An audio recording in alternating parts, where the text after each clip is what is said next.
Namo tassa bhagavato arahato samma sambuddhassa. Namo tassa bhagavato arahato samma sambuddhassa.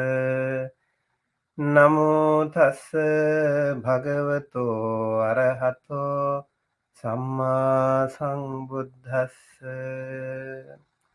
Honor to him, the Blessed One, the Worthy One, the fully enlightened one. My utmost respect to the perfectly enlightened Samma Sambuddha, the noble doctrine of the Buddha, and the noble Mahasangha, the disciples of the Buddha. Hello everyone, welcome to our Thursday guest lecture series. Today we have a very special session with many panel members from different backgrounds, different perspectives. What we are going to discuss today, how and why we practice Buddhism. So please join us and enjoy the rest of the evening today with these amazing panel members. And I don't want to introduce them right now. I think you must have already read about them in our website. And also we would like to ask our wonderful panelists to introduce themselves. So every Thursday at 6 p.m. Pacific time and Eastern time it should be 9 p.m. and we have this wonderful Thursday guest lecture series where we invite people, practitioners and scholars of Buddhism and other perspectives to share their wisdom with our Dhamma USA community. Without further ado, let me invite our panelists to the studio. Here's Mr. Ananda Mahinkanda, Jayanta Fernando, and Hemal Lienege, and Tom Moritz, Olga Krimova, and Elenis de Souza, and Margaret Melanie. Hello, everyone. Hello. Yeah, good to see you all. Thank you for joining us. And really, this is going to be an exciting event, I'm sure. And I would like to invite each and every one of you to say a few words about yourself, to introduce yourself to our audience, who you are and what you do. Should we ask Ananda?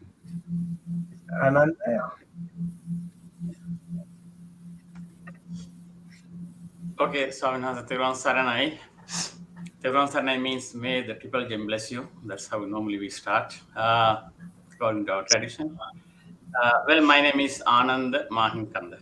I am originally from Sri Lanka, and I'm an accountant by profession, and I have actually traveled and worked in different parts of the world. After leaving Sri Lanka in 1990, I was working for about 8 years in Dubai, in the Middle East. Then about 5 years in Nairobi, Kenya, in Africa. And since 2002, I'm here in the United States for about 15 years. Well, I'm a Buddhist by birth, but and of course, I grew up in a Buddhist background. Going to the temples in the on the Poe days and going to Sunday schools and things like that. So the basic Buddhist ethics were there in us at the beginning, but I had no idea about deep Buddhist principles. So when I was in Kenya, I met a wonderful monk called Bhante Yatiravana Vimala. And so one of the Sri Lankan Sri Lanka person was building a temple, and I helped him building a temple. And Bhante Vimala was the monk who was to reside there. Actually, he's from United States. He's here in New Jersey. And by talking to him, while working with him, I just got into a little bit of a deep Dhamma. So that's basically my birth in Buddhism, basically, even though I was a Buddhist by birth. And I should say that I am trying to practice wherever I can, whatever we can. Basically, doing meditation in the morning, in the evening, and helping people in discussing Dhamma, and learning in the process, listening to Dhamma programs online, and also participating in various Zoom and workshops and meetings and things like that regarding Buddhism. So I think I really benefit from Buddhist teachings. Probably we can discuss that later. I think so. I think that's a short introduction about myself for now. Thank you. Thank you so much. Thank you, Mr. Mahinkanda, and we look forward to hearing from you so much regarding what you do later on. Yes, we would like to invite now Jayanta Fernando. Tedwan Saranai Bhante, good morning, good evening, good day for everyone. My name is Jayanta Fernando Varsuvitana. I'm also from Sri Lanka. I born to very strong Buddhist parents and raised me, sent into the Dhamma school, Vajrarama, Bambalapiti, another Maharagama Bhikkhu center. So I was given a very strong Buddhist Buddhist knowledge.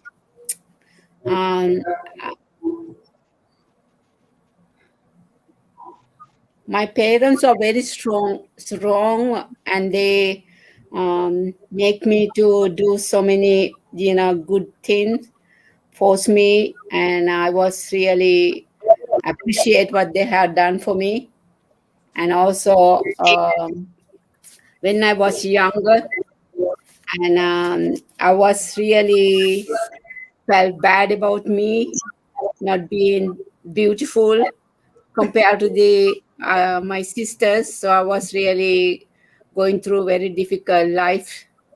And also, I got married for their wish. And then I left Sri Lanka in 1975 with 2 kids, and then back to Bahamas, lived there, and came back to United States 1980s. And from there, I took care of my family, and I went to work. I have been volunteering for my whole life during my work at bank, 37 years, working midnight shift, second shift, third shift. I was even to make sure I go to gym, make sure I do the volunteer services. I have done while working full time 560, 70 hours each year. So I was recognized by my job, and given me some. I was the first. I received a lot of trophies, becoming my first volunteer of the whole nation, from East Coast to West Coast. So I was really proud what I have been doing to this country.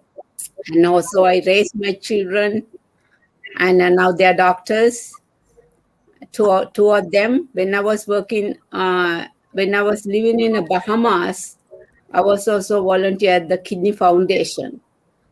And fortunately, my kids became a kidney specialist.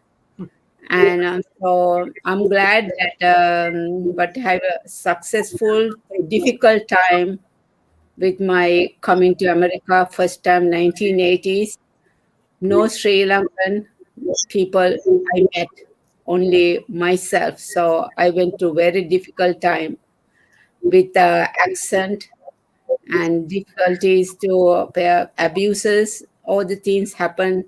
Not like nowadays. Nowadays, people are enjoying coming to America. But when I came to America in Newark, New Jersey, it's the worst place that you will be working.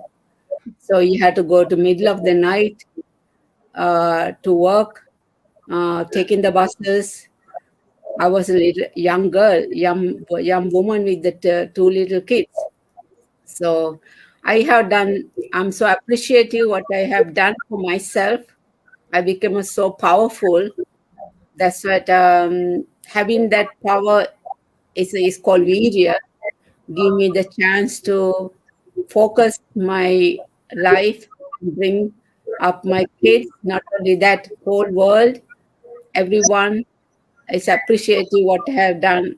And when they hear my stories, they said you even can write a book about the things that you have done because of the abuses, because of the bullying.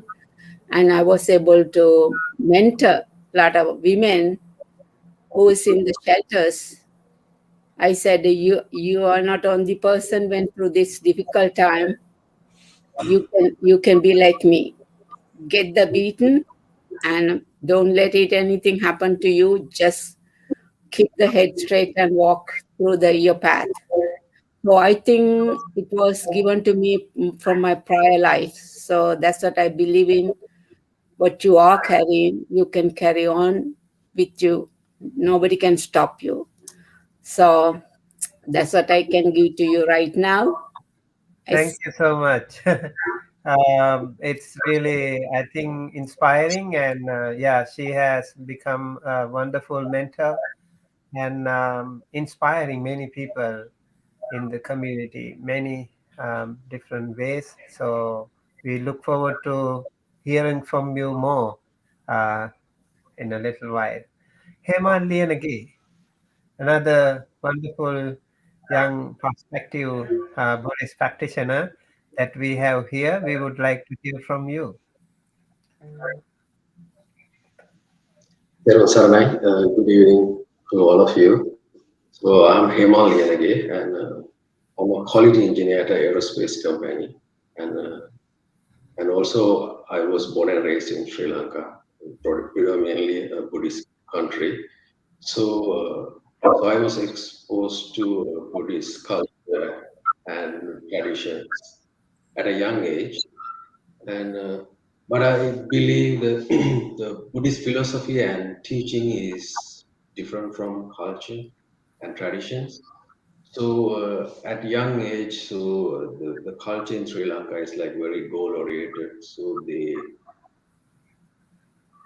set us in, they set goals like academic and educational goals.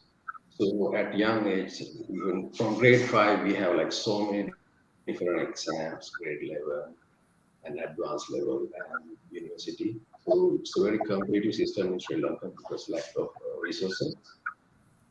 And so being a young age, being goal oriented, um, so I was following all these goals, and then, but we were thinking, so the education and jobs will bring us satisfaction. So then I took it to another extent. I was thinking maybe because we are living in a small country, that's why we are not happy. So I decided to migrate to US and did the same thing, the same mindset. Went to university, working in a rebuild company, but still I have the same void in my life. So I was thinking, what's next and what's the purpose of this life? And but I couldn't find those answers to those questions. So then one day I was thinking to myself, I should meditate. And then I couldn't find any long-term retreats nearby. So then I Googled and then I found a 10-day retreat in Yosemite. So then I participated this event and I have witnessed people wake up early in the morning and meditate 10, 12 hours. Then being a born Buddhist, I was surprised. And people took time and energy since we were born that we didn't have uh, much value or emphasis to it. So then I determined myself I should learn, study more. So then I start following various teachers, and even I went to Myanmar to study Buddhism. So that's how I got introduced into the philosophy aspect rather than the culture. Thank you so much. That's very interesting, actually. And so uh, we can hear more about your Myanmar journey, hopefully later. I'm really fascinated how you have given up everything here and you went back to Myanmar, and it's a story. I know these wonderful panelists personally, so I have something very. Um, I want to justify why I have invited them to this panel. They are so amazing, all inspiring, all by themselves, and I'm sure the world will be much benefited with beautiful people like this. Dr. Margaret Melody, over to you. Hi, everyone. I'm Margaret Maloney, and I am from the United States. I was born into a Christian family in a neighborhood that probably never ever heard of Buddhism. And I respect my family and their religion, and it just never resonated with me. And so for many years, I just didn't, participate in any religion. And then eventually one day I learned about Buddhism and started studying and started practicing. But I actually teach business classes. I teach project management for a couple of the local universities. And then the other thing I do, as you know, Bhante did say, I did go to University of the West with him and earned my PhD in Buddhist studies there. I run a podcast and I do some writing on the topic of death and dealing with death, and I call it Death Dhamma. And I have a couple of different books on the topic, and I write for a website called Buddhist Door Global. And so I am all about encouraging everyone to make friends with death. And since I come from the West, our character for death is the Grim Reaper. And so I say, make friends with the Grim Reaper. And that's a lot about what I do. And it's nice to be here with everyone. Thank you. Thank you, Dr. Margaret. I remember, like here in the West, like people don't really like to talk about that. They are No, very, they don't. And that's why I do it. yeah. So you're very special, and I remember like we had a podcast with you last time, and looking forward to have another podcast regarding impermanence. I think you are planning to do, right? Attachment, which impermanence comes, and then we may have attachment, right? We might experience clinging or aversion, and so Right. we focus on the clinging and the aversion, definitely. You have the books, the two books that you have written. We would like to hear more about them a little later. Okay, great. Right. Thanks. Okay. Yes, Dr. Elenis de Sousa. Um, Hello everyone. Thank you so much for this invitation. And let me tell you a little story, right, about how I get into Buddhism. So I was born and raised in a Catholic family, very traditional in Brazil. And in my 20s, I was very curious about Dalai Lama teachings, so I started reading, but I never went into practice. So later on in my life here in the United States, I have been living here for more than 20 years. I became a professor. I got my PhD in criminal justice and criminology. And I was very attracted to learn more about mindfulness and meditation. So I got my certificate with Jack Cornfield and Tara Brach, who are Buddhist psychologists. And I was very inspired.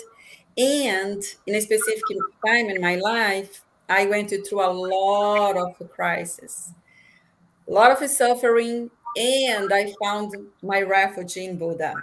So I met, I was so blessed because I live very close to the Empty Cloud Monastery here in New Jersey. So, and one of my mentors from the program that I was part of, he told me about this monastery. So I went there, the door opened for me. I was so like so welcome that place in that monastery. And I can't just say like I just have to say thank you, thank you, thank you. So I met Bhante Sumitta. His energy, his being, his presence was so like for me was ah, I found the right place, and other Bantes too, and Mexico, Samanera. So I found my place, and since then I have a practice there. I have the Buddhism, like I'm reading more, I listen more to Dharma, and that's it. I'm a beginner, but I feel like that my soul have been in Buddhism for many, many thousands of years. So because I'm really attached from my heart. Thank you so much. So wonderful, right? And from criminal professor of criminology to Buddhism, practice of Yeah. mindfulness, and also Yeah, you, I'm teaching mindfulness at the university. I create a course that is mindfulness in criminal and social justice. So I'm just on this wave. wonderful, wonderful, very very nice, and looking forward to hearing more from you about what you are doing with Jack Cornfield, the course that you were doing. Yeah. Um, we have another one here, Oliver, um, Olga. Um, Hi. Hi, Bhante. Can you hear me okay? yes, yes, we can hear you Okay. well. Okay, I'm not breaking up, right? Oh, Because some of the panelists were okay, good, good. So I grew up in Ukraine and Russia, and I came here when I was 21. I came to teach art in the summer camp, and I just fell in love with New York, and I stayed. And how I discovered Buddhism, it was a long, long journey. I was never religious. I was never into any kind of like spiritual practices. Um, I I grew up basically in Soviet Union. There was no spirituality or religion for that matter. So the journey was long and hard. And actually, I went to my first Vipassana retreat as taught by Goenkaji. You probably have heard about this Vipassana master. He's a lay practitioner, lay teacher, but he's really famous all over the world because he made Dhamma so accessible for lay people. And honestly, I wouldn't even guess to look into a monastic life, monasticism, and Buddhist temple, to be honest with you. So Goenka retreats were kind of like a first step for me. So I went because I became insomniac. I was really lost in life. I was um, I was studying in design school and I didn't know what I wanted to do. I had this feeling that I needed to do something that I really love, really enjoy, really passionate about, really meaningful for me. And I just didn't know what it was. And I became insomniac. I just stopped sleeping. So that was kind of like like a first bell that made me aware I need to get serious about this practice because I went to the retreat a while ago before, and I just didn't do anything with it. It was just like an experience, like kind of going a trip, and I didn't really practice. But then when I became insomniac, I went and I took it seriously. I just followed all the instructions, all the five precepts, and 2 hours a day of meditation, and 2.5 months later, this just like channel exploded, and I started painting and drawing and creating, and all these Dhamma images, they started coming, and I just became an artist. And the only art I wanted to create is all these messages about meditation and how important it is to explore the internal world. I think you can see like, yeah, let me just direct a little bit here, one of my paintings. So the idea is to kind of like promote Dhamma through my art, because when you create art that is attractive to people, kind of, it draws attention and it starts a lot of conversations. And I go to a lot of festivals, a lot of events where, like, big warehouse parties, big events where a lot of people are exposed to this kind of art. And people who never heard about Dhamma, never heard about meditation. Maybe they heard about meditation, never practiced, but never heard about Dhamma. Forget about monasticism, forget about Buddhism, like no clue what it is. And they start talking to me and they start asking me questions about all this, and they become curious about it. So that has been my mission for the past 12 years. And this is what I've been doing, just promoting Dhamma through the image and telling everybody about it. I inspired a few people to go to take Vipassana retreats with Goenkaji's assistant teachers. And later on, I discovered Empty Cloud Monastery when I started digging deeper into this practice, where it came from, the roots, what actually the Buddha was teaching. That's when I discovered monasticism, and that's when things got really interesting. So now I'm really connected to Empty Cloud, to monastics, and I'm going to Thailand on 31st. And hopefully I'm gonna catch Ajahn Jayasara on February 5th during his daily teachings, Dhamma teachings. I will go to a few monasteries there, and I will travel, of course, just to Thailand. But the main reason is to connect, to soak up the Dhamma energy, and to be inspired by the teachers, to make my practice stronger and to grow in my faith. So that's the idea. Thank you. Thank you so much, Olga. And yeah, I think we can hear so much from you too. And they are all inspiring. You know why we have invited these wonderful people here. And yeah, thank you again for your wonderful art, using art to promote Buddhism and also practice. You said you were practicing Vipassana, and yeah, I met you many times in Empty Cloud Monastery. And when you were talking about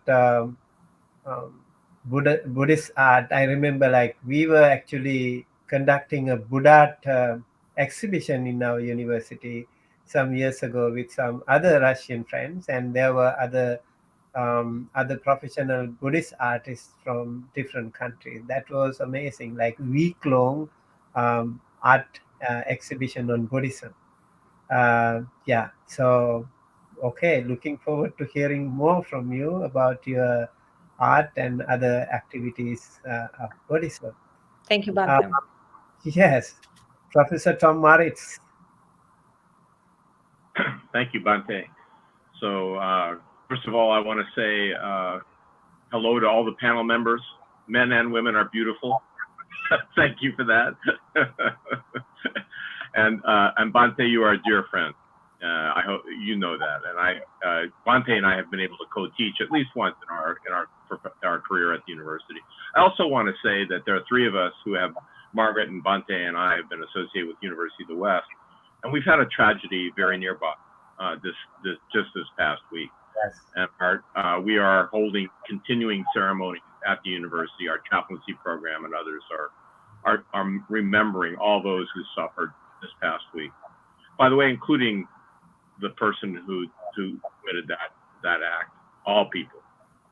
So very quickly, I think I might be the antique member of this panel. I'm 76 years old. And my own background, I was raised in a Christian tradition. I grew up in the suburbs of New York and Los Angeles. My father, though, worked with the YMCA and was in China for 10 years, from 1937 to 1949. And I actually lived in China when I was very little, for a year. We lived in Beijing, and we lived on a street called Da Fo Zi, which means Big Temple Street. And they were the Gelugpa monks of the Dalai Lama. They had the big hats with the, my mother said they used to lift me up, put me in the lap of the Buddha. The monks would pick me up. So somehow, here I am, 76, and I'm still connected with Buddhism. So there's something interesting going on in Tom's life. What that is, we can talk about that maybe later. But I will also just rapidly go forward and say I grew up in Southern California. In the 1960s, I became involved in, my parents were Quaker meditators with the Christian Quaker tradition. So they meditated in the 30s and 40s. I got that from them, and then I began meditating with the Quakers originally in the mid-1960s. I was involved in the anti-war movement and the civil rights movement. Thich Nhat Hanh was probably my first real contact with Asian Buddhists. He wrote a wonderful book called Lotus in the Sea of Fire, and Martin Luther King nominated him to win the Nobel Prize. He was for the Nobel Peace Prize, and I also, frankly, was influenced by Californians, people here in California, Westerners, who were interested in Buddhism at that time. Zen was the way they were interested. But both of those influences shaped me. My father died in 1968. And I couldn't find satisfaction in the traditional Christian explanations of my father's death. And I took refuge in Buddhism. So I've taken refuge in the Buddhist tradition, the Buddhist wisdom tradition, the Buddhist precept for a very long time in my life, and I still do. So I also wanted to say that an important part of my own story is that I'm also a recovering alcoholic and addict.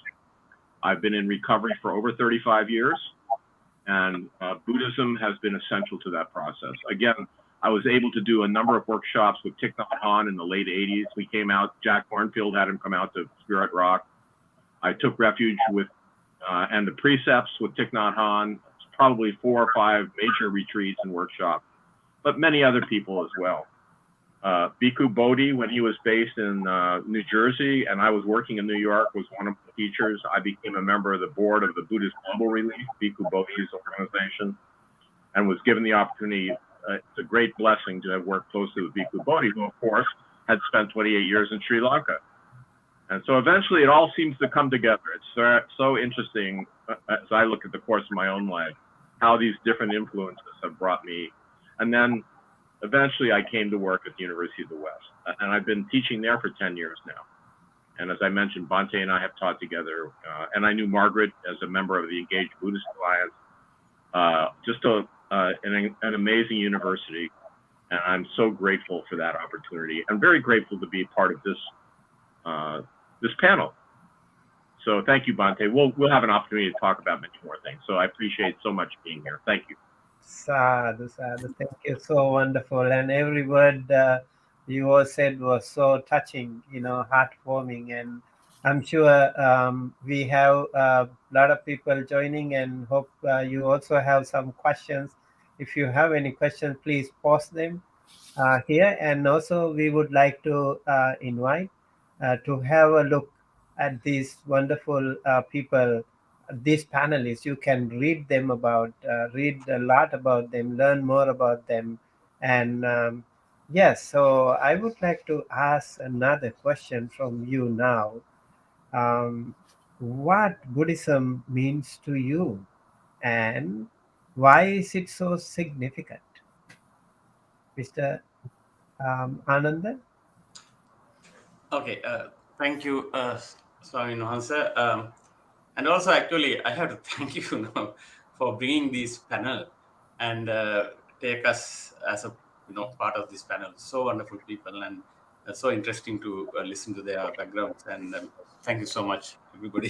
First of all, Buddhism is everything to me, because let me tell you, like now when I listen to these Dhamma talks, sometimes it's good, read the Buddhist suttas, what Buddha has taught those days. Sometimes the tears come to my ears, eyes actually, because the kind of knowledge and kind of insight that we get when you listen to these talks, and it's amazing. I mean, like for example, understanding you as a person, and when you know that you are responsible for your actions, and you are not depending on someone else, basically, like a superpower or anything, and you are not a slave to anyone like that, and you are totally free to do whatever you want, and also to face the repercussions if you do bad things, and reap the good things that you do. And it is instant. I mean, like for example, when you do something good, you feel goodness in you, and you can see the results instantly. And when you get angry, and we can see the results instantly, and we start burning.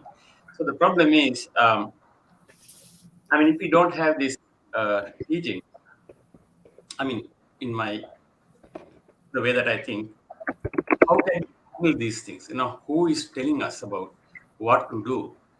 Now, for example, when I get angry, the Buddha teaches us, when you get angry, if you know two things, you call it present moment awareness or mindfulness or whatever you call it, if you know that at that time you get angry and the anger is not good, and you know that anger is not good, but everybody gets angry. But then why do we get angry? Because when we get angry, we don't know, most of the times the anger is bad. Most importantly, that you don't know that at the time of getting angry that you are getting angry. You don't know that. Why you don't know? Because you have not trained your mind to understand that. So it's a training exercise. You call it meditation. So when you know that when I get angry, anger is bad, and I'm getting angry now, so that by just knowing that, by being lift to that situation, the anger disappears, because anger is bad for you. So that kind of a teaching. And also, for example, I often think, now we have so many world wars now. Right now there's a huge war affecting the entire world, right? In the Russian region. So if these leaders knew about Buddhism, I keep thinking this, and if they understand who is a person, what is ego, like we know 5 aggregates of clinging, 5 aggregates of clinging. Is there a person in this? So who you are clinging to? Is it to your body or to your mind? And if is it to your mind, which part of the mind? The feelings or the perceptions or the volitions or the consciousness? Now, have you understood these elements and the workings of that? And you see that there is no real person to cling on to. These are all things coming and going, and it all depends on your background, your learnings, your teachings, your karma, your parents, your education. So you can't expect the other person to think the way that you think, because it's all different. No two people will be thinking the same. So I mean, that kind of a teaching. So when you understand that, when you understand a person, like for example, one president is fighting, or one country is fighting with another country. So basically, it is one man's decisions, right? The leader of the country. So if that leader knows that, okay, why am I doing this? Who should I angry with? It is that country or that country's leader. And I mean, people get so mad with people just hearing what they say. And what are they saying the right thing? Are they capable enough of understanding the other person correctly? Just by knowing these little things, and you lose the object that you can get angry with. The personality will be dissolved. I mean, if I get angry with someone, do I get angry with that person's body? That body has nothing to do with that person. Or is it his mind? And which part of the mind? Is it his feelings? The feelings changes all the time. So, or his perceptions, the perception changes all the time. So, or is it his volitions, or it's his consciousness? These are always changing, and that particular that very person does not have any control over these things most of the times. If you have not trained your mind, if you have not understood these teachings, how it is working, the mechanism of the mind and the body. I mean, body is not yours, because body is depending on, the food and the oxygen and water and various other things. So the body is not, you are not bringing your body, and the body has not given to you by anyone also, and it happens due to causes and conditions, and it always changing, and you have no control. You don't know whether you get a cancer or getting some heart attacks, or how does your the heart works. We have no idea, but we still cling on to this. But when you understand yourself, as a mind and matter, and what is mind, what is matter, and you analyze the workings, and you lose that identity of me and myself. And when you lose that identity, you lose the identity of the other person also. You see the other person the same way. So ultimately you lose the object that you can get angry with. So that's the most beautiful thing. You call it anatta, basically, and understanding these workings, and who has told us these things. And I mean, so the only teaching that we have got is from the Buddha. And I mean, I will just explain a little bit why I'm so attached to Buddhism, and that's the only way. That's how you eradicate this anger, hatred, jealousy. Who are you getting jealous with? So I think, I don't know. I don't know whether I have time or not, but this is things like these deep teachings, the Paticcasamuppada, or the causality, or what you call it, cause and effect, dependent arising, dependent origination, or whatever you call it.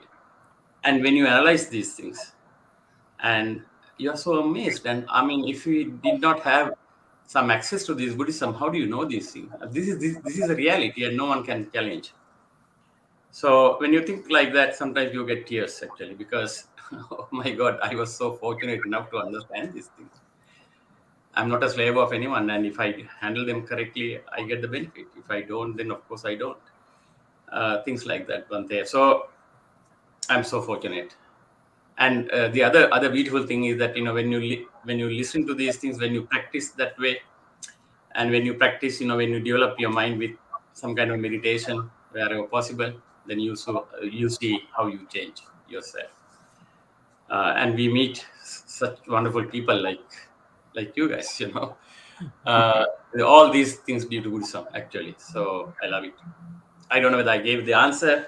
Yeah. But I encourage everyone to really look into these things. And Buddha said once that he's an analyst, Vajjavadi, meaning he's not giving, or he's not, he's just analyzing what is happening now. And he's an analyst, nowadays he's an analyst. So, and when you see the things analyzed by Buddha, and when you see that truth, you are so amazed. Thank you. Thank you. So wonderful. And I'm sure this question can be related to some of our panel members. If anyone of you would like to say something about what Buddhism means to you and why is it so significant, the floor is yours. Anyone who wants to say something about this, you're welcome.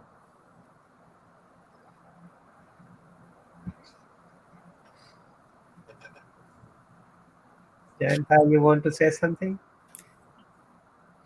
Yes, I would like to. First of all, I was raised in Sri Lanka in Buddhist, but I didn't really get what is Buddhist philosophy or how to practice. But fortunately, during the COVID time, I was able to realize what the Buddha's teaching is. Buddha's teaching all about you and your mind. And also, Buddha did not force us to believe in him. He asked us to come and see it. So you see it, you like it, and you can apply it. And also I did like the Buddhist teaching because of the 5 precepts. If we all can practice 5 precepts, every day we can do something to cover up whole 5 precepts, one by one. So that's a great thing to being in a human. And also Buddha's 4 noble truths and Eightfold Path. Those are the things I learned, and I started loving the Buddhism. If you know those few things, you'll be completely happy about the Buddhism because you know what Buddha says, what you have to go, 4 noble truth and Eightfold Path, and the 5 precepts for the lay people. So we all can be aware. We all have to take care of your mind and also yourself, but how to practice. So that's all Buddhist teaching, simple way to say it. So that's all I can say. Very simple. 5 precept, Eightfold Path, 4 noble truth, and you practice and mind you, the mind you think about yourself and also practice mindful. Right. Thank you so much. Yes. So we would also like from other panel members. Tom Morris, do you want to add something? Yeah, thank you, Bhante. You know, at the beginning of this panel, you chanted Namo Tassa Bhagavato Arahato Sama Sambuddhassa, which means homage to the blessed, noble, and perfectly enlightened one. The Buddha never claimed to be a son of God. When they would ask him, "Are you a god?" he would say, "No, I'm awake." And that's a noble aspiration in my mind. You know, I didn't mention it in my introduction, but I've worked in the sciences almost my whole life, both as a librarian, but also as a scientist, and mostly in the area of environment and natural history. That's where I've worked. And for me, I still have a lot of respect for science as a knowledge tradition. It's a way of arriving at clearer and clearer perception of the world we live in. We see that every day, and it's amazing. But for me, Buddhism is a wisdom tradition. And the distinction is that wisdom tells me what to do with the knowledge. It gives me good guidance and direction about how to take knowledge and apply it in the most considerate and loving and generous way. And the Buddha said, "I teach only one thing, relief of suffering." They tried to get him to talk about everything, and he would say, "No, I'm not." You know, we have what were called the imponderables. He would say, "No, I have one goal in my life, and that's to teach." And he did it for 40 years. You know, and I take tremendous comfort in the. I hope I said clearly, I've taken refuge in Buddhism almost without knowing it originally, but very consciously now. And so for me, Buddhism is a way of acknowledging that there is a way to go through this world, despite all the sources of dissonance and discomfort, pain, even those sources of excitement and energy that we experience as well. All of that needs to be balanced, and that's what I think the Buddhist tradition teaches us. As a wisdom tradition, it teaches me on a daily basis to practice equanimity and balance and equilibrium. And that's the greatest gift I've ever been given in my life. And I can say that completely without qualification. And there's a kindness and a gentleness, which, Bhante, if you'll forgive me, I think you represent too. Thank you so much. That's what I have right now. Thank you. Yeah. Really appreciate your opinion, and also it's really authentic when it comes to from all different people from different backgrounds. This is why Buddhism is so wonderful, and it has we have this amazing unity in diversity here. And we have diverse backgrounds, and also how Buddhism has touched their hearts in so many different ways. Yes. Hemal, why Buddhism is significant to you, and what does Buddhism mean to you? Yeah. Okay. For me, Buddhism is like a way of life. So it teaches us to stay equanimous in ups and downs of life. And also, like since birth, we trying to find happiness, doing so many different things, learning, going to school, and working. So actually, in Buddhist term, it's called anarya pariyeshane, noble search. So those things, yeah, it's true, it's helpful, but there's a limitation. The only thing we can find those sciences or the other education is we can find food, we can find shelter, we can find medicine, and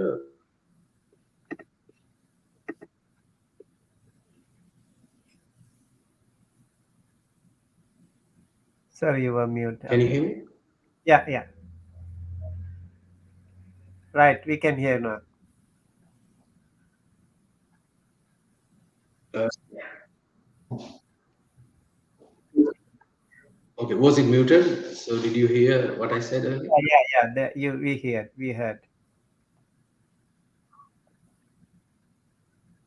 Okay, all right. So the Buddhism teach you to do the noble search. So it's called ara variation. So that means like we are being subject to death, illness, sickness, decay, and all the other subjects, they don't have an explanation, and there's no escape to it. So the Lord Buddha, he understood those realities, those truths, and he explained to us how to go beyond those sufferings. So that's what Buddhism means to me. Nice, wonderful.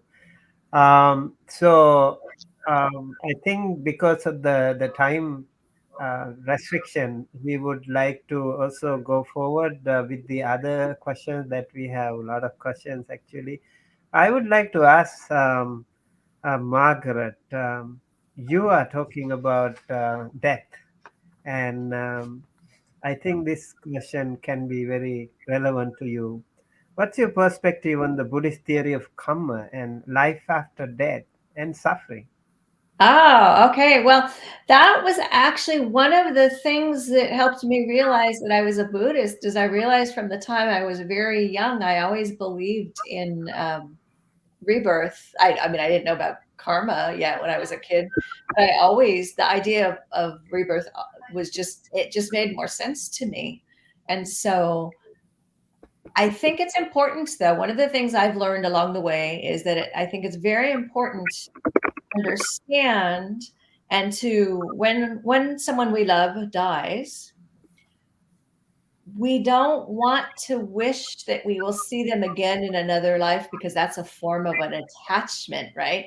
So if you think like, so like, I will just say, this is going to sound weird, but so like when my late husband was dying, we would joke sometimes that like if he would come back as a cat and then he could live with me, and then like maybe about the lifespan of a cat, then maybe it would be time for me to die, and then we could be together.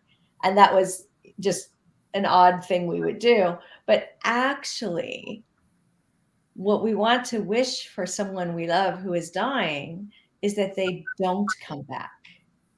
We don't want to wish to see them again in another life. We want them to not come back. We want them to achieve nibbana. And, you know, we want that to be true because they've, you know, extinguished their karma. So that's a little bit about what I believe around that. So thank you for asking. Yeah, thank you. Mhm. All right, maybe we can also forward the same question to our other panel members. Dr. Elenis, do you have to say something about this?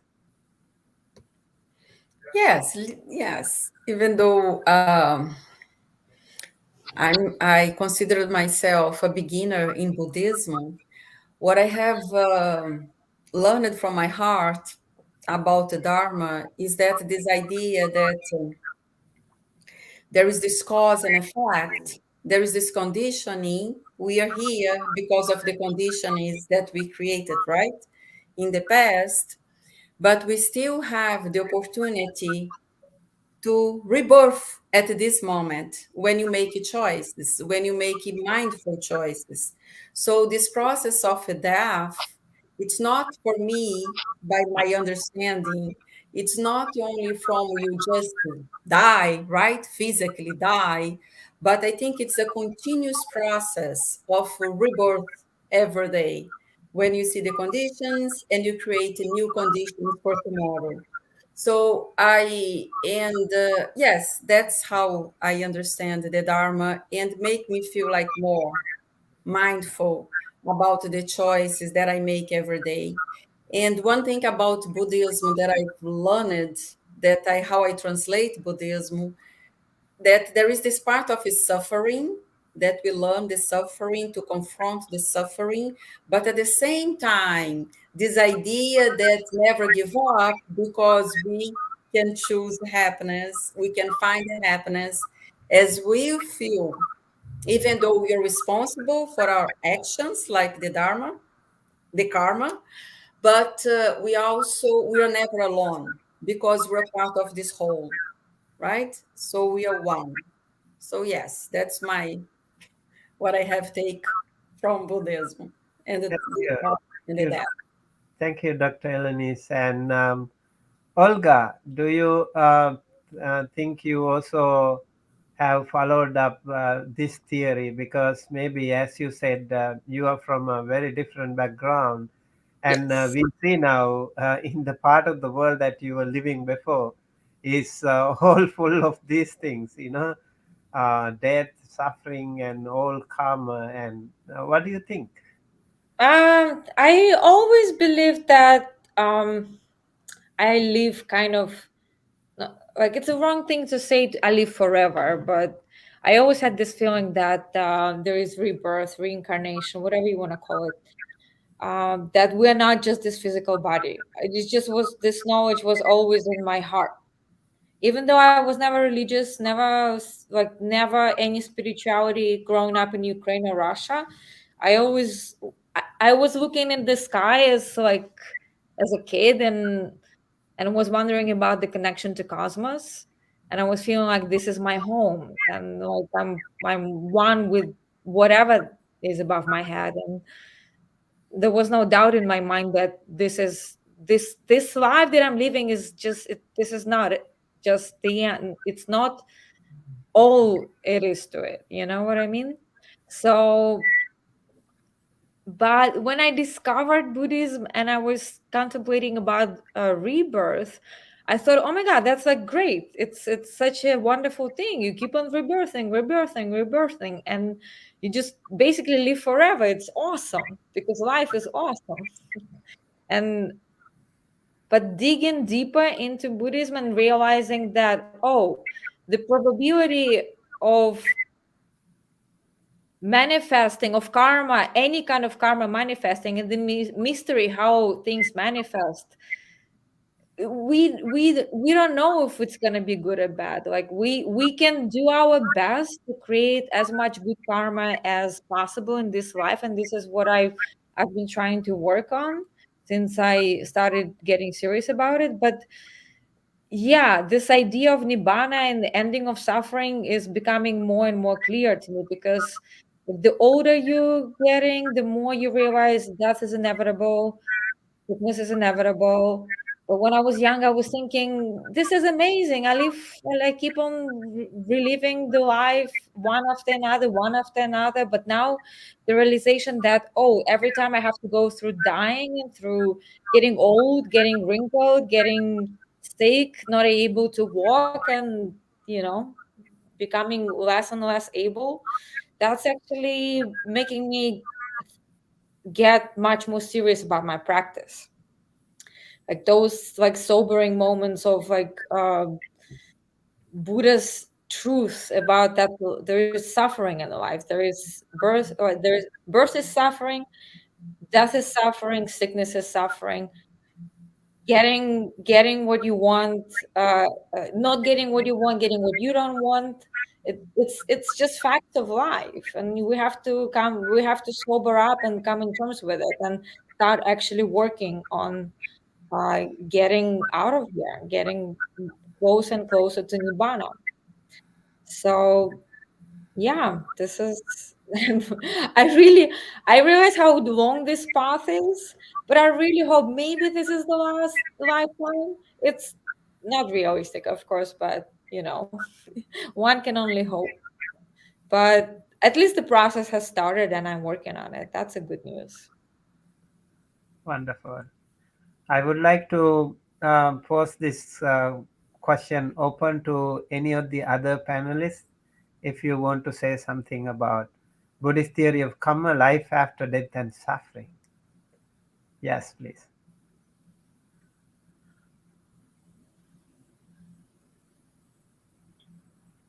Thank you, Bhante.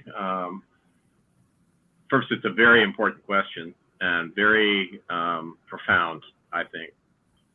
I have a few answers. One of my teachers, Longpur Pasano, who's been in the robes for over 40 years at Abhayagiri Monastery. And he likes to say that as far as us as individuals are concerned, as far as we're concerned, we're responsible for our intentional and volitional acts.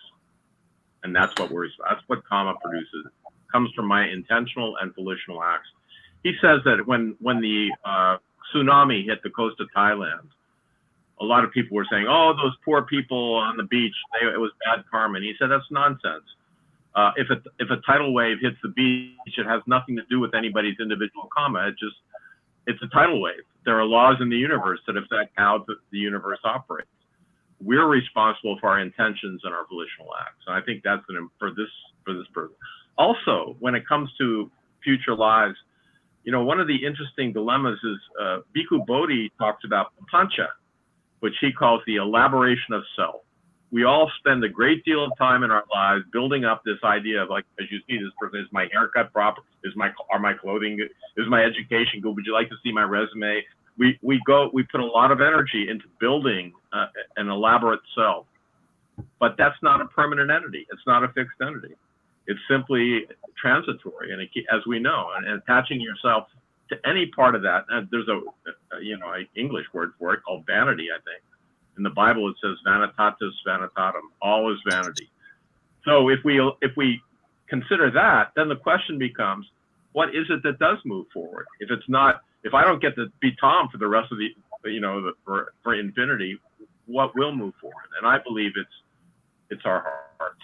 I believe it's the tenderness and love that we carry in our hearts, that energy of tenderness and love that carries forward with us.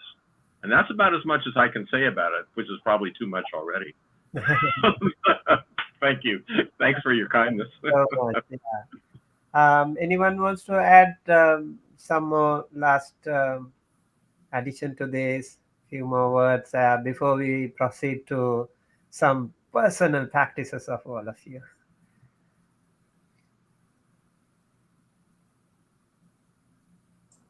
I can probably add a word or two to that. And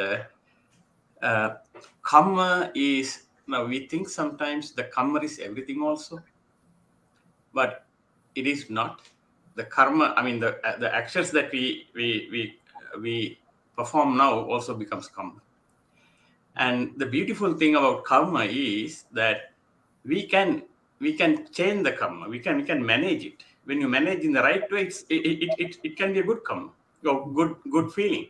For example, I don't know whether we have an exposure into Abhidhamma. In Abhidhamma, the deep Dhamma actually, they call it Chitta Viti. There are 17 mind 17 called Chitta. Chittas in one stream. So now when I see something now, that picture has brought in front of me because my past karma. And then how do I see that at this moment changes or creates the new karma for me for the future? So the most beautiful thing about this karma theory is that, I am changing it right now here.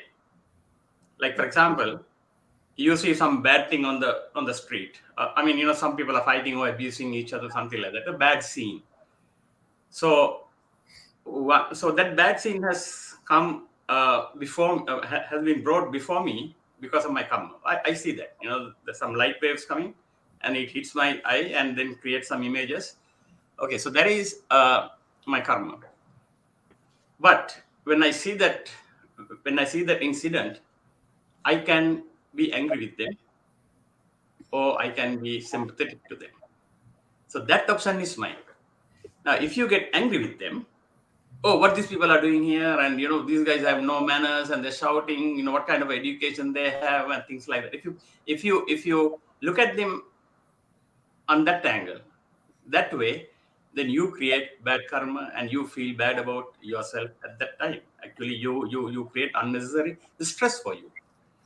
But on the same incident, the same object, if you can say, hey, these people are poor people, they have no understanding what is going on, probably they have some misunderstandings. And if you think like that, and if you can be sympathetic to them, and you create good karma, and you feel good about yourself by looking that way. So, I mean, when you talk about this karma theory, many people have missed that point.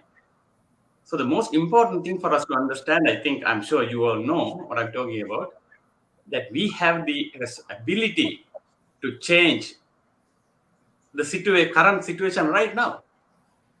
I mean, you can change it. So if you have trained your mind to look at it in the right way, in a good way, which is good for you and good for the others, then you are good. That's all about Buddhism. Like, in many sutras, like Ambalattika Rahulavada Sutta. So he said that when you do something, see whether it's good for you and good for the others. If it is good for you and bad for the others, and if it is bad for the others and good for you, and like that. So if you see that it is bad for you and bad for the others, just then don't do that. Just don't look at it that way. If it is good for you and good for the others, then you take it and promote that, or just work on that to be good for you and good for the others. So that option is yours, and you have that ability to make that decision.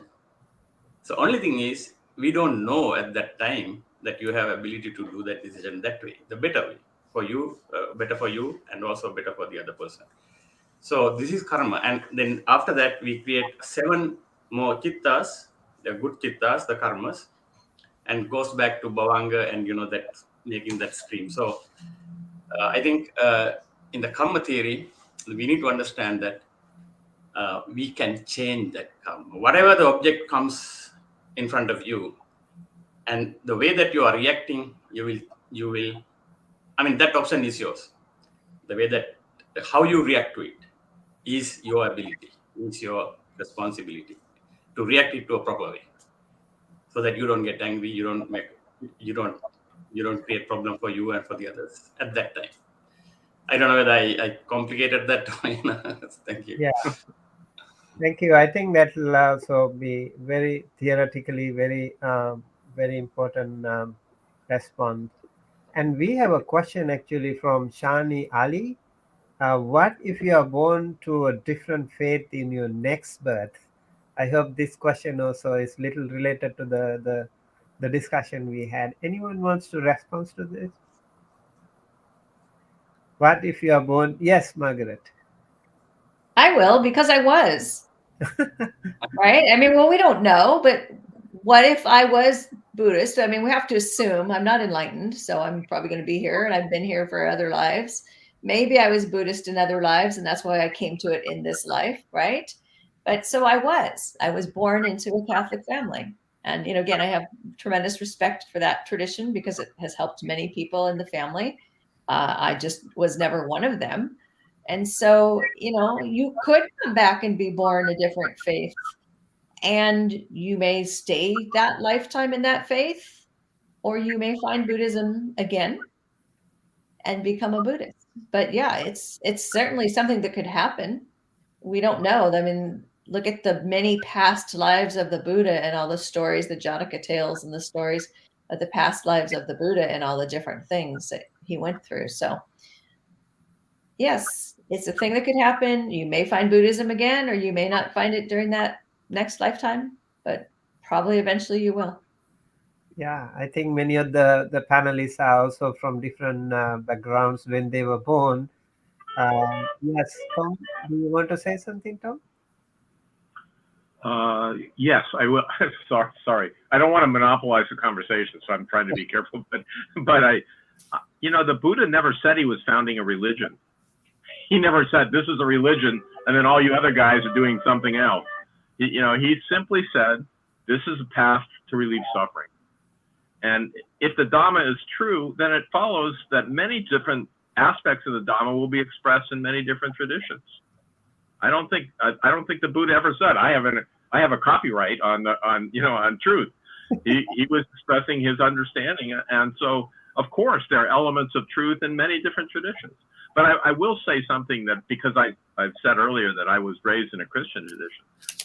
One of the contrasts that struck me so much is that Jesus in the Bible says, "I've come to spread fire on the earth." He was an angry, well, I won't say angry, but he was he was a young man full of enthusiasm. The Buddha said the world is on fire. And that the distinction between those two is a very interesting distinction, I think. I just will leave that with you. But what I'm saying is that in every religious tradition, I think to paraphrase Martin Luther King, I think the arc of human wisdom leans toward insight and toward the Dhamma. That's what I would say. So thanks. Yeah, I would also like to say, some of the panel members are from traditional Buddhist countries, and also others were, finding Buddhism on their way. And all of us have great respect for all the other different religions and faiths as well. And it's just our priority, our view about our perspective about practice that made us closer to the Buddhism. And I think they already mentioned why Buddhism was important to them. Right. So I think I would like to ask you a personal question. Now, maybe we also have some questions online. Our friends have posted some questions. I think hopefully we will get some time soon after this. I would like to ask Olga, would you like to explain a little more about your Buddhist art? That is your trademark practice. About the Buddhist art or Buddhist practice? Sorry, you were breaking up on there. Yeah, I think what I want to say, explain more about your Buddhist art, the things that you are doing through art. Well, the art in general is very meditative. Not only I try to portray my Buddhist insight, but also I try to stay focused on just painting. And recently I started doing this practice while I'm painting. Actually, I started watching a lot of Dhamma talks while I'm painting, because I realized before I was just like putting on sometimes educational stuff, sometimes entertainment, and I realized, oh my god, I have this time while I'm painting and I might as well learn something that's really important in this life. So I started watching all these Dhamma talks. So I feel like what it does, actually, it channels whatever I'm absorbing while I'm listening to all this. It goes through my consciousness, goes through my mind and onto the canvas. And I definitely see the change in the reflection of the insight in my art. It's becoming more and more introverted, less and less about the world, more and more about Dhamma, more and more about enlightenment. What else? I also teach art, and I traveled many times to Europe to teach in Austria, in Vienna. There was a school of visionary art that closed down, unfortunately, with the pandemic, because many things closed down with the pandemic. But it was there for a number of years, and it was wonderful.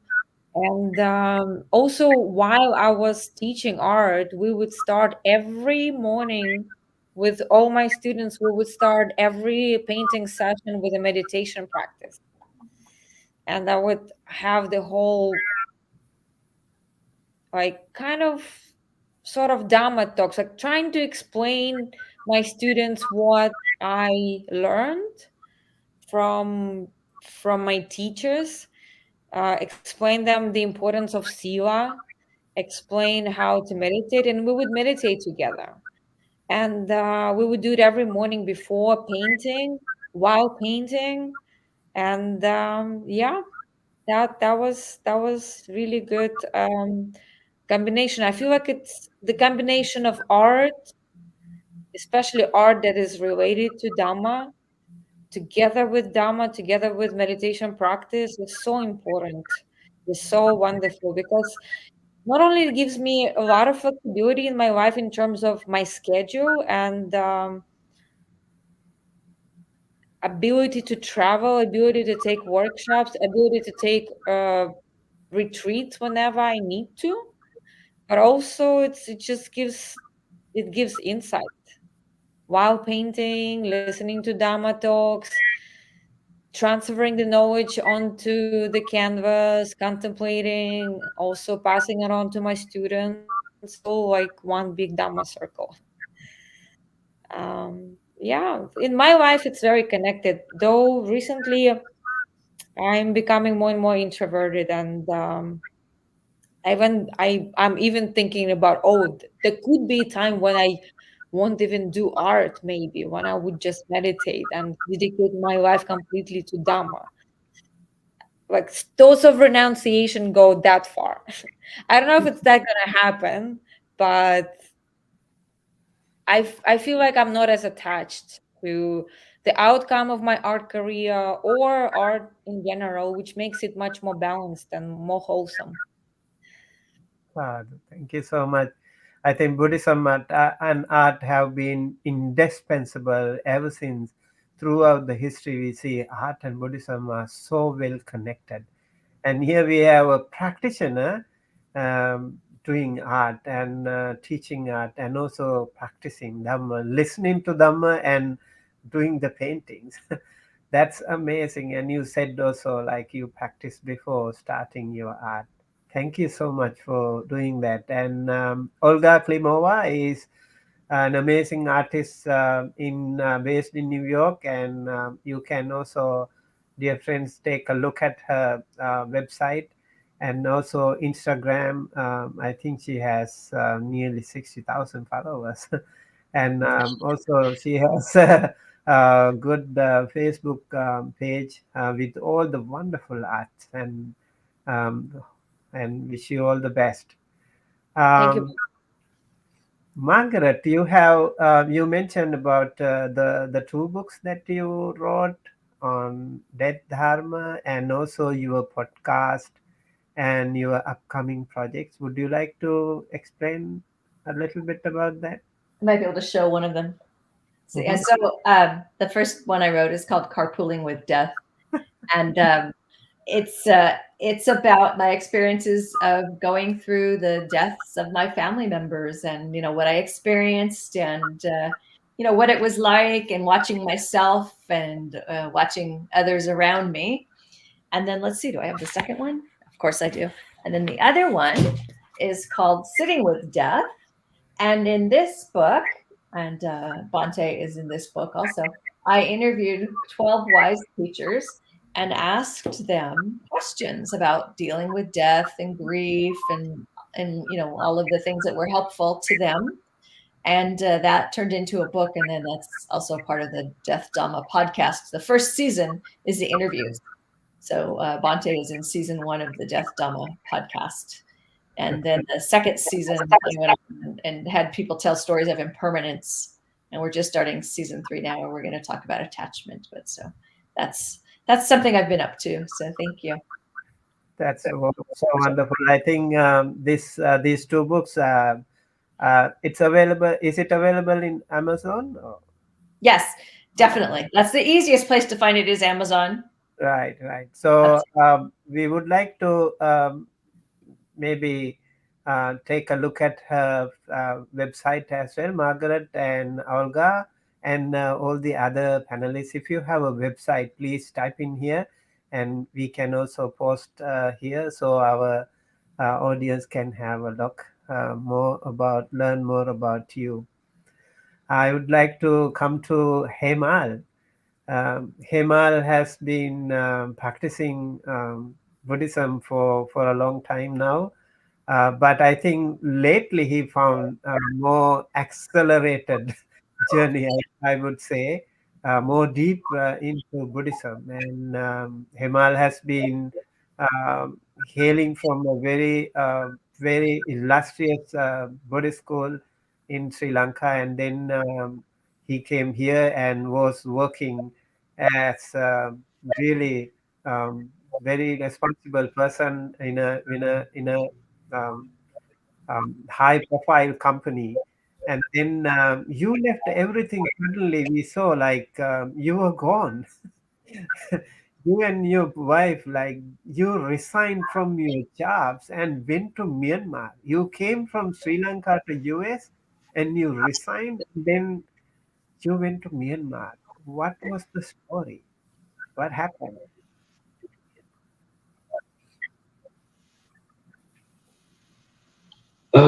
Actually, so when I start the journey, so I was following many monks and many teachings. So I was trying all the options what I had in US. So then I found out there was a university in Myanmar. Unfortunately, a lot of people doesn't know about that university. So they give free scholarships for anybody in the world to learn Buddhism from like bachelor's to PhD. So What it's is the name? available, and what you have to do is just apply. The name of the university is International Theravada Buddhist Missionary University.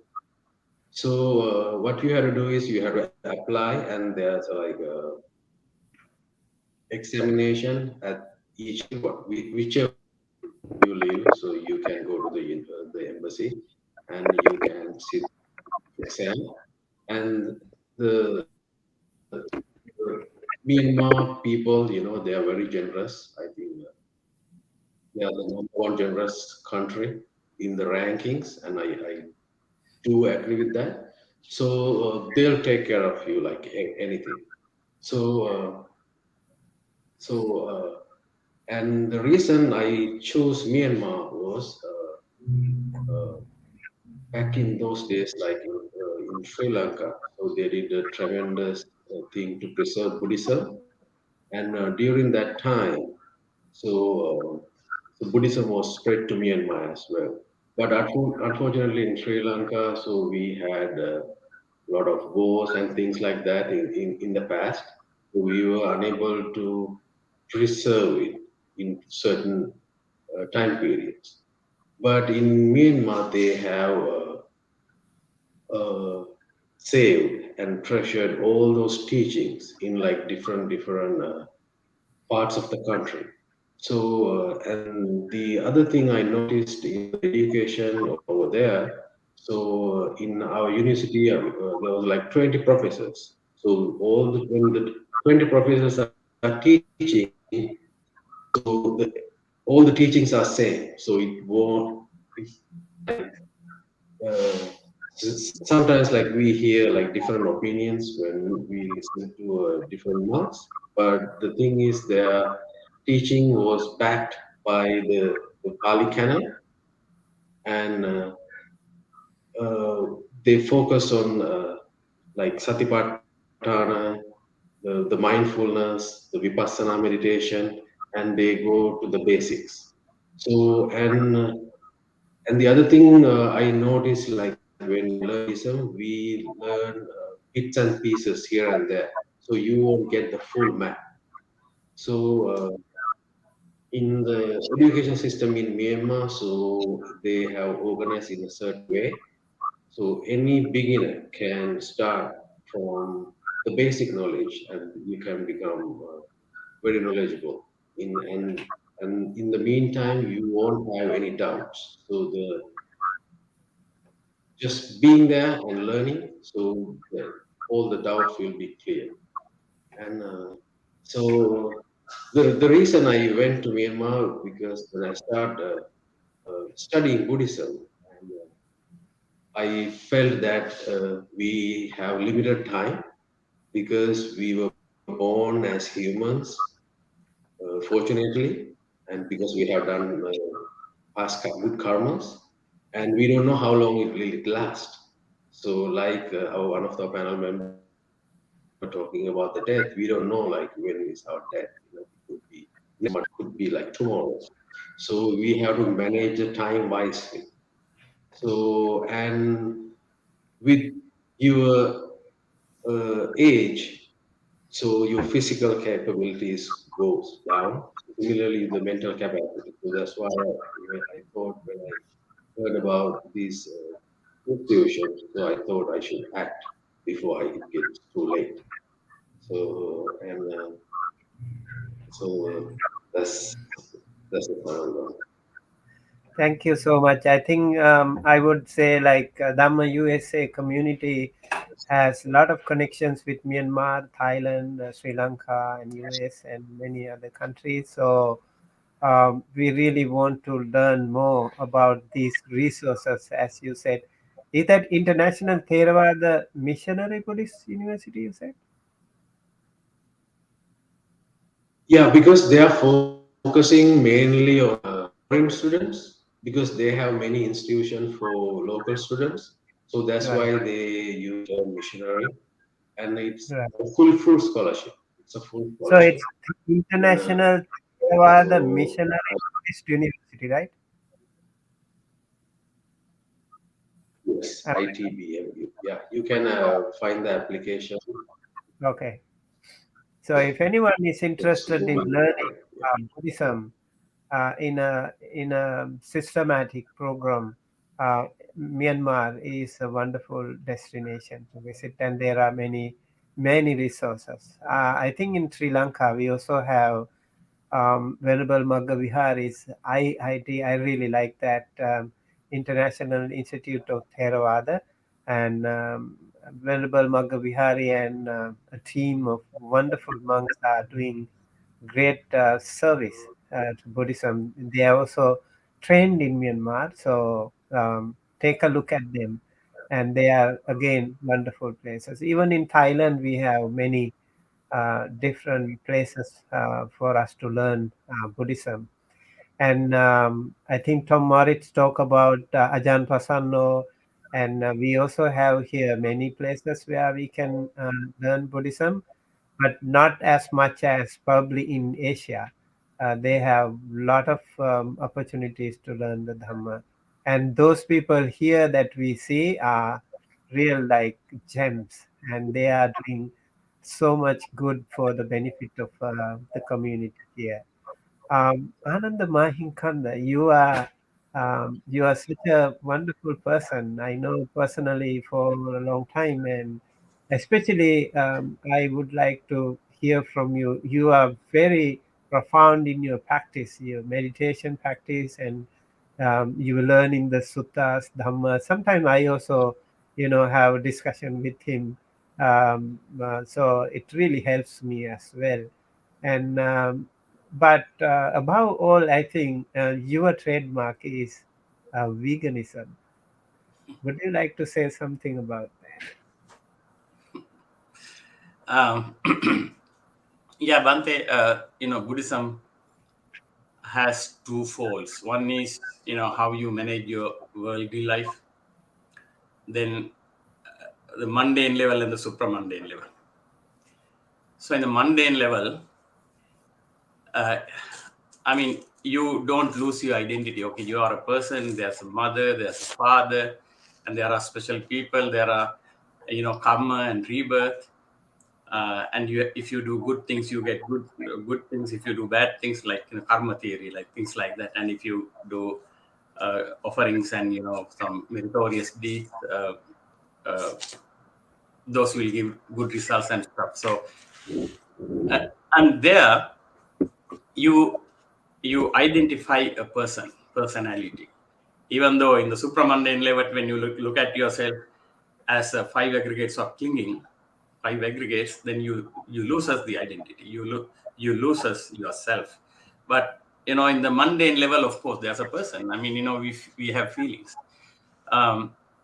So most of us as Buddhists, we forget the fact that the other living beings have also their feelings, their perceptions, and they do all what we do.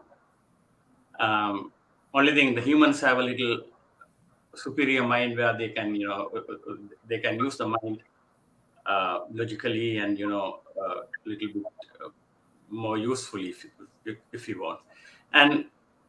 But we forget the fact that they also have feelings, and most of us actually, I'm talking about the general world. In the world, we are killing 70 billion sentient beings every year for food. So, see the sufferings and the pain go through their minds and, their families and their living. And now this, meat eating has created so much of trouble for the world. Actually, we are sitting on a time bomb. So I had been eating all kinds of meat in my young age up to the year 2000. And when I was in Nairobi, I had been eating meat like giraffe meat and zebra meat, because there are restaurants like carnivore restaurants, and there are some upmarket, very high level restaurants serving this kind of meat also. But then there's a question always running back of my mind. Am I doing the right thing? So I thought, no, I should stop eating this. And then on January 1st, 2000, I said I am going to be a vegetarian strongly. Then from that day, I became a vegetarian. But I was in the myth, the protein myth. Oh, basically we have to have meat, protein. So therefore we have to eat meat, things like, animal protein. So I have been consuming eggs and dairy, of course. But in the United States in 2016, I got an opportunity to go to a workshop called Vegan Summerfest at the University of Pittsburgh, Johnstown. And there I learned what kind of damage we do to our bodies, to the environment, and to the animals by getting into this bad habit called animal eating. So in the first lecture, actually I listened to the lecture from Dr. Michael Greger. So I'm still thankful to him for for teaching us what kind of damage we do to this entire environment and to the globe. So then I became a vegan from that day, and I know most of the people, especially in Sri Lanka, they have no idea of the damage that especially we do to our bodies. Forget about the animals. People die 60 years, from 70 years. They just collapse while walking. So things like that is happening now. And now the doctors say that we die, the present generation, the children will die before the parents. All the non-communicable diseases are due to meat eating. And in the United States, 2,500 people die every day of heart attacks, 1,600 from cancer. Amazing, unbelievable statistics. And what is COVID? Nothing. The way that we are killing ourselves. So this is all due to this bad habit. And I'm really working full-time almost. No, actually, I'm still working. I'm a full-time, working worker. But as a hobby, as a social service, I really teaching and promoting plant-based diet. So anyway, thank you so much for kind of reminding me that. Yeah, I would like to share that, and I have lots of YouTubes, and of course mostly they are in Sinhala language, because I want to teach it to the Sri Lankan people, because us here in the United States, we have access. There are lots of documentaries like a forks or a knife and eating you alive and how not to die and things like that. What the hell? But in Sri Lanka, people have no access to these high level documentaries, these informations. So that's my hobby now. Actually, I'm teaching. I'm promoting the plant-based lifestyle. Right. Thank you so much. Yeah. And Ananda Mahinkanda also has a YouTube channel, and Samahita Foundation. He is the founder of Samahita Foundation. Yeah. Yes, my website is it's just in the development stage. Samahita Nature Foundation. Samahita So Nature. it's a 501c3 charity, and so basically what I do is I spend time and money and all that for teaching this, for educating people about this thing. Thank you. So much. Thank you, and really appreciate your wonderful commitment to Buddhism and this non-violent movement. And we also have here Jayanta Fernando. Jayanta, you are a wonderful mother to many monks. You are like a mother to all of us, and she really loves monks. She respects them. She helps them. She is connected to many monks, and apart from that, she is also a wonderful mentor to many people who have been abused, bullied. Plus, she is really a very good yoga practitioner. She knows kickboxing and she can run, and in her age, you will be surprised. The way she does things to make her life more active. I would like to hear from you about the 3 water projects that you did in Sri Lanka. Would you like to say something, please? Yes, Bhante. During the COVID time, one day I was listening to Mahameuna, Canada Mahameuna temple. They had a YouTube video showing clip of the Sri Lankan people having a problem with the kidney diseases, and they show people are dying and no water. Some women, they had to carry a big basket of water to get the water all the way down to the stream, and no shoes, nothing. And the women are crying because their young husband died because of the kidney diseases. So I felt so bad. I was crying. I felt very upset that day. I said, I need to do something. Whether it's how much it's going to cost me, it doesn't matter. I need to find a way. So I said, I talked to Bhante Sasana Sarana. I said, Bhante, I really want to do something. Can you give me the project? And so he was happy and he said, yes, I will give to you. And it's going to cost me this much. It doesn't matter, whatever it is. So I built up 3 projects. Each village, about 2-3 more than 300-400 families live there. So now these families going to have the pure water drinking and cooking. They get this purified water. So the water projects that I built up is going to be lasting for their lives, because the village will take care of the maintenance. Every year they had to change the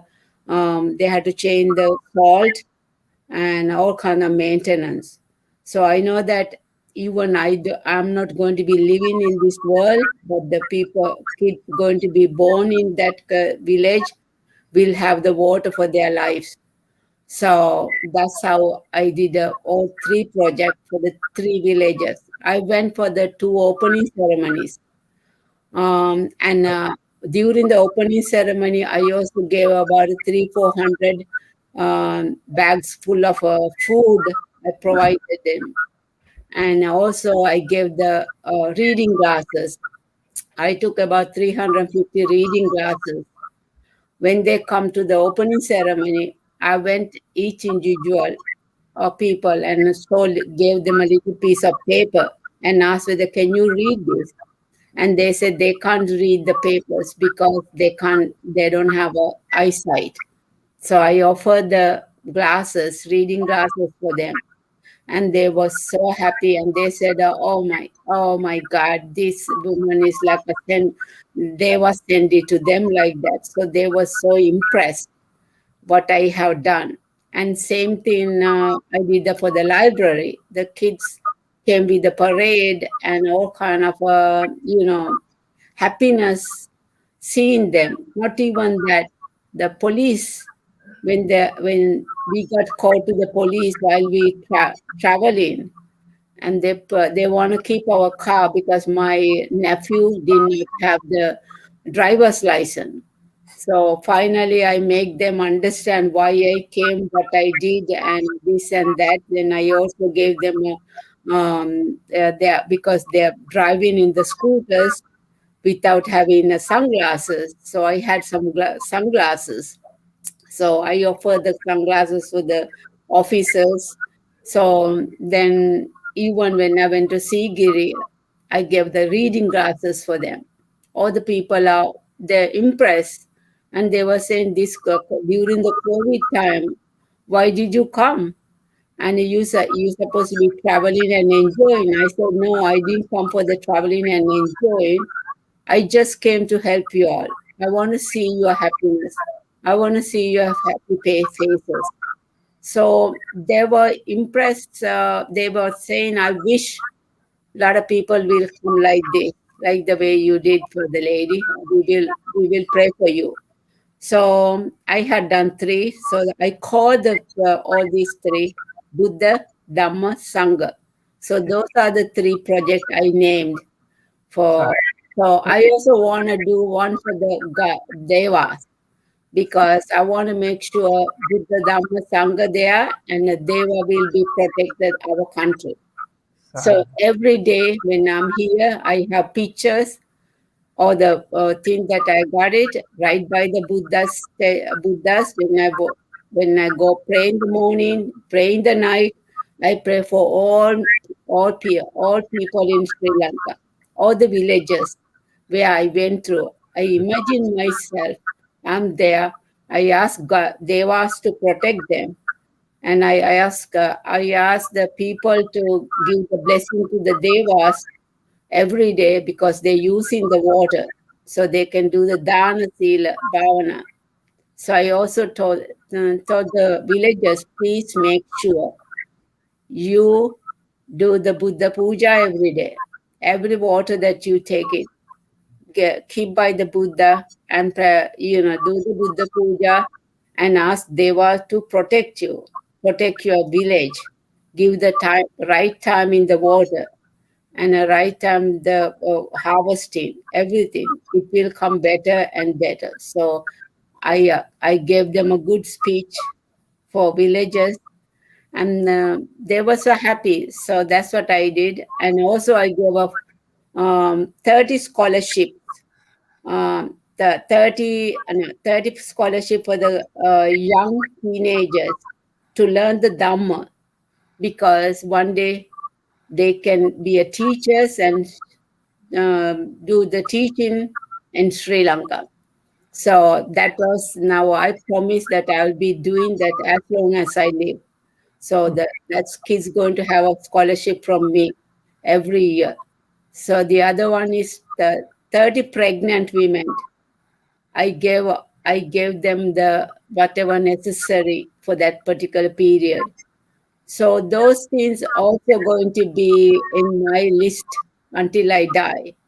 So I make sure whatever I save in here, working hard in this America, I saved very hard way. So now I'm not using that money. I'm using to send it to Sri Lanka to see the beautiful thing happening in Sri Lanka. So that's what it all did happen during the COVID time. COVID time, my eyes was open very wild. Okay. So now that's what. So I hope all the blessing comes to my panel too.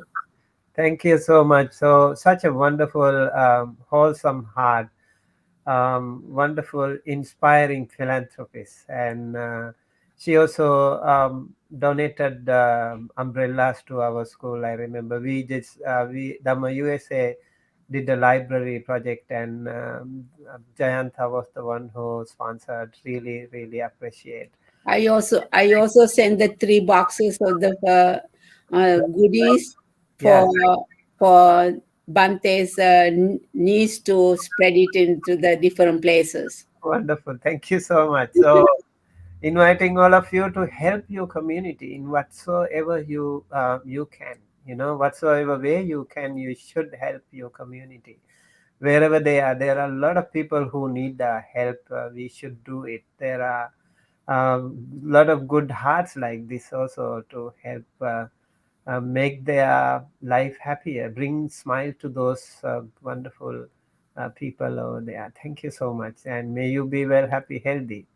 Right. So I know it is time ticking, and we will also really consider about the time zone in New York now. It's like 3 hours um, more than here. So I'm really sorry. We will really try to finish it off, but I should also think of our 2 other panelists. I want to turn to Dr. Elenis D'Souza. You said you were also practicing with meditation, and I would like to learn more about that, maybe that course or that practice, plus how it is helping, and what other ways that you practice Buddhism uh, Mhm. in both in New Jersey and Brazil. Do you want to say something? Yes. Thank you, Bandy, and thank you for this beautiful learning from each one of you. So amazing to learn how much you have done, right, everyone? Anyway, so I started like teaching meditation. I got 2 certificates on meditation, Vipassana, as I mentioned, and I created my Sangha in Portuguese. So I started teaching meditation online. I cultivate my Sangha like now it's like for 2 years. Now I'm in the third year. And I have taught everything it's free. And I have taught for this year was amazing. I taught for survivors, cancer survivors, women cancer survivors.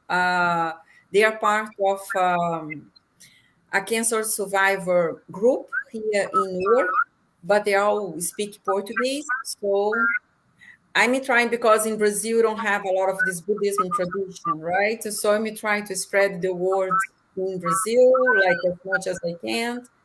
And also here in the US, I I have this idea, right? It was very inspirational to create my new course, like mindfulness, as I mentioned before, in criminal and social justice. And I was thinking about that, why I'm doing that, why I'm doing this, because I really want from my heart to teach my students and to create this tradition in my university, in the university where I taught, where I teach, for the students who in criminal justice field, they do a lot of with suffering, right? They're going to become police officers. They deal with the victims of the crime. So they like with social injustice.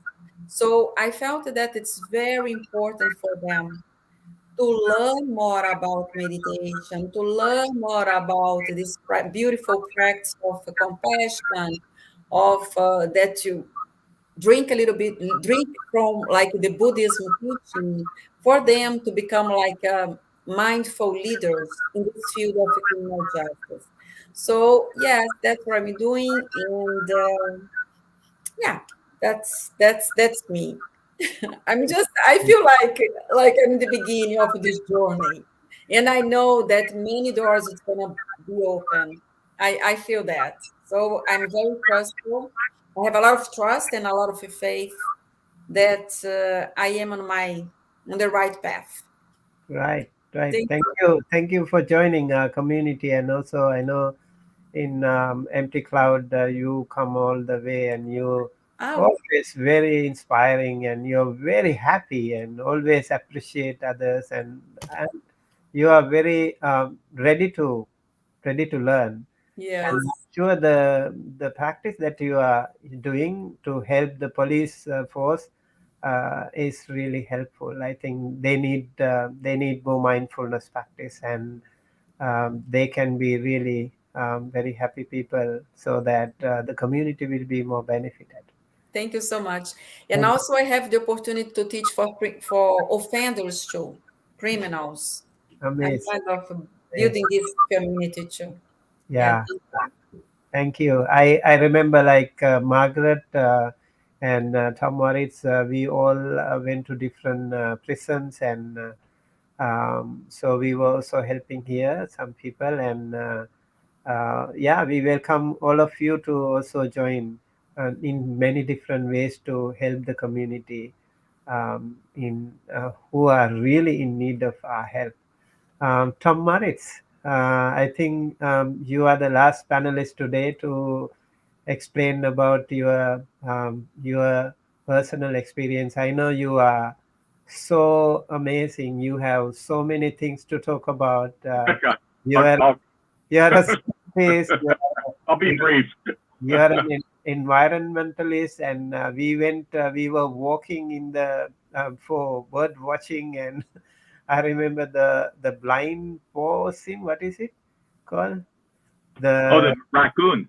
Yeah, oh the blind raccoon. yeah. I So have a we picture of Bhante with a possum. He has a possum right by his feet. right. So uh, I can speak very quickly, Bhante, so we don't tie up time. But one is two things. One is that at the very personal level, I'm part of a daily meditation that we meditate for 20 minutes every morning. It's been going on for 16 years here in West Los Angeles. It's associated with Alcoholics Anonymous, I'll say that, but we meditate. We have 40 or 50 people every morning. It's been going for 16 years, and we meditate and then focus on our recovery. I've also at Bhante, I've been down to Homeboy Industries for yes, 8 years. I've been I volunteering there. have And I was at Homeboy Industries on Tuesday, leading the meditation down there. And Bhante, you've helped me do that too. For those of you who don't know, Homeboy Industries is a program here in Los Angeles for formerly incarcerated young men and women who have also been gang members. So it's a very challenging. In fact, we had a fight after the meditation. It's not the first time that's happened, but actually there were two fights, one out on the street. But it's just because we're dealing with a very raw group of people who are doing their very best to transition back into normal life. So that's one aspect of the part that you mentioned, Bhante, is I've worked internationally on environmental affairs for a very long time. I believe we have a collective karma also as a species. And as we heard earlier, we were hearing from our companion about veganism, it's much more than just that. It's not simply that we use animals for food. We use plants, animals, and the earth itself, minerals. The entire planet has been commodified and used as a commodity. And we simply cannot continue to do that. And bringing our mindfulness to the entire planet and to how we approach that is really critical. And I've worked on endangered species and on protected areas, national parks worldwide for a long time. I don't do it so much now, but I did do it for a very long time. I wanted to tell Olga too, I went to the oldest European monastery, which is in St. Petersburg. The oldest Buddhist monastery in Europe is in St. Petersburg. And I had a dear friend from the Buryat region, like Lake Baikal, who was Buddhist. Many Buddhists were put in the Gulag archipelago. I don't know if many people know that, but many Buddhist monks were sent into the Gulag during the Stalin era. So that was just one of the side benefits of being able to travel. So internationally, working on environmental affairs, locally trying to help with Homeboy Industries and other contexts as well. So thank you, Bhante. Yeah.